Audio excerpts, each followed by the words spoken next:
Okay, so let's try this again, this time with sound on. Looking at differentiability and continuity. 3.1 from the book. Express the slope of the following function as a difference quotient. Remember, the difference quotient means that you're using the slope formula. So you're essentially finding the slope from point P to point Q. So I'm hoping if you tried this on your own, if you haven't tried it yet, try the do now first and then come back and watch the video. So pause this and try the do now. Otherwise, if you watched it or you've done it already, great. So this is what I'm getting for the slope here. I'm using the difference in the y's over the difference of the x's. Imagine moving point Q infinitely close to point P. So in other words, we're moving in that direction, making Q gets infinitely closer to point P. It sounds very familiar. We did the derivative for a function at any value x, and it's the same idea. You're just making one point get infinitely close to another.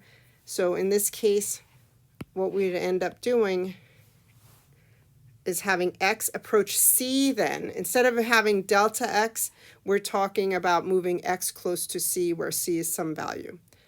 X will approach c in that case.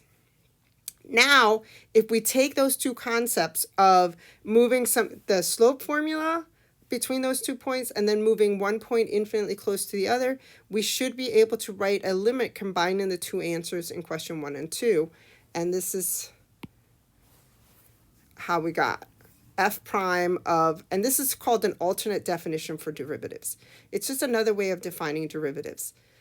Before we had f of x plus delta x minus f of x, but in concept it's the same. It's just we don't have delta x in the denominator now, we just have x minus c because we're moving a point q, which has x as the x coordinate, infinitely close to some other point on the function. So based on the do now, in order for the limit to exist, both the left and the right-sided limits must exist. We know that from the definition of a limit. The derivative from the left will then look like, so look, here is our slope formula from before. We have to approach from the left, and we have to approach from the right. So here, from the right, and this one was from the left. I'm highlighting it right now, like that. For the derivative to exist at a value, the left and the right derivatives must be equal. Why is that? Well, as you can see, derivatives are based on limits. They're defined using limits. So the properties and the rules that govern limits also govern derivatives. So the derivatives are defined by limits. For a limit to exist, the left and the right limits must approach the same value. And that for it to. So it's a way to determine if something is differentiable as at a point. We can examine from the left and from the right if then the slopes are approaching the same value. That's the key here. So let's try some examples here. Example 6, it says sketch the function f of x is equal to the absolute value of x minus 3 on the coordinate system to the right. Okay, that's an absolute value. We know that's v-shaped with a vertex at 3, 0. And, ooh, that's not very straight. Let's try that again. And a slope here of positive and negative 1. Is it continuous at x is equal to 3? Well, let's take a look. The way to justify that, we have to take the limit at x is equal to 3 from the left of f of x. We have to take the limit as x approaches 3 from the right of f of x. And we also have to explore at f of 3. We have to make sure all those 3 are equal to each other. Otherwise, it would not be continuous there. So even if I eyeball it, I can see, oh, I can draw this without picking up my pen at x is equal to 3. So I already know it's continuous, but in calculus, when we have to prove it, we have to make it really explicit. So we're going to do here, substitute into the function, 3 from the left minus 3 is still just going to be 0. Same over here. 3 from the right minus 3, it's still 3 minus 3 is equal to 0. And here we're just substituting into the function is also equal to 0. Oh, look, all three are equal to each other. It must be continuous at x is equal to 3. The way we're going to justify it, making clear, we're going to not just say it or the function, we're going to say f of x is continuous at x is equal to 3 since the limit as x approaches 3 of f of x is equal to 0. By making that statement, I have claimed now that it exists and it has a value, and that on top of everything is equal to f at 3. Those are the conditions that we need. It exists, f of 3 exists, the limit at 3 exists, and they're equal to each other. That whole statement basically tells me the whole story there. But you need to show the work that got you there. You can't just claim it without showing it.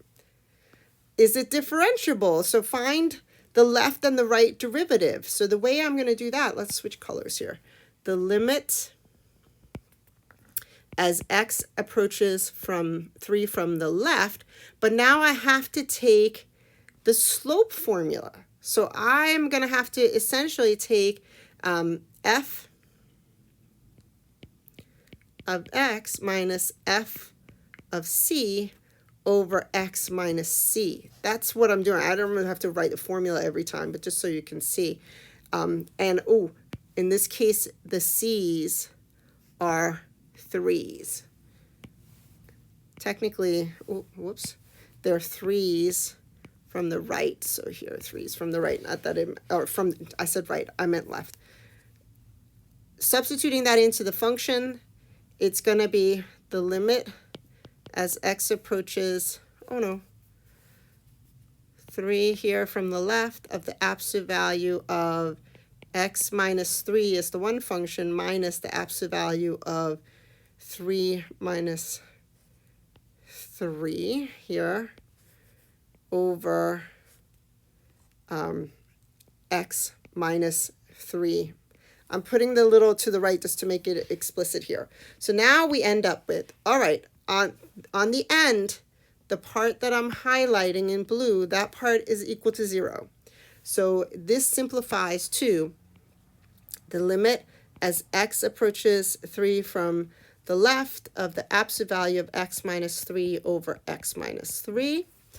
And that's now it matters that 3 is approaching from the left, because when I substitute in the stuff in here inside the absolute value, if I'm substituting in values that are slightly less than 3, the absolute value actually makes it behave like its opposite.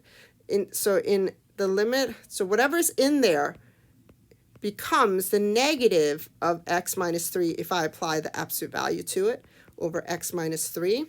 These cancel out. I take the limit of essentially -1, which is just going to be -1. Now we're going to do the same from the left. No, from the right, excuse me. I don't have to write the formula. I'm just going to skip to, I was just making it pretty obvious there. But absolute value of x minus 3 minus 3, but from the right, minus 3, over x minus 3 from the right. This, again, becomes 0 on the end. So to highlight in blue, this is going to be 0. So we end up with the limit as x approaches 3 from the right of the absolute value of x minus 3 over x minus 3. Now the absolute, if I'm substituting values a little bit greater than 3, like 3.1, the absolute value does nothing. So I can just lift the absolute value bars. Oh, I forgot the limit. As x approaches 3 of x minus 3. So it's like really at this step that matters from here to here, whether you put a negative or a positive out in front. Now these two cancel out and we get the limit as x approaches 3 from the right of 1, which is just going to be 1. Is f of x differentiable at x is equal to 3? That would be a no, because the limit from the left and from the right are not equal, so therefore the limit does not exist there. So we would write, don't say no, just no. You're going to say f of x is not. You're going to write a full sentence, differentiable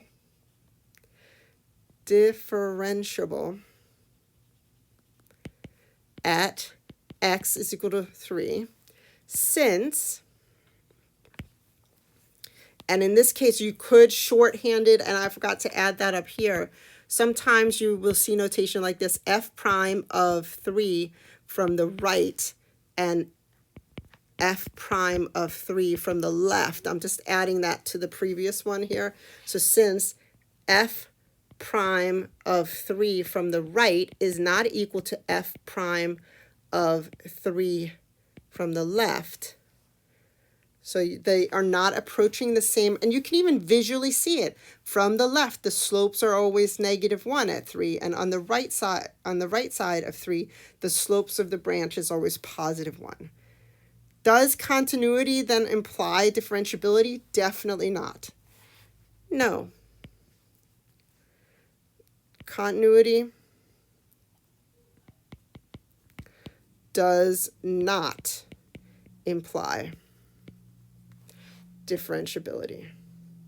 We just came up with a counter example of that just now, that we had something that was continuous at a point, but it is not differentiable at the same point. So therefore, you can have places that are continuous but not differentiable.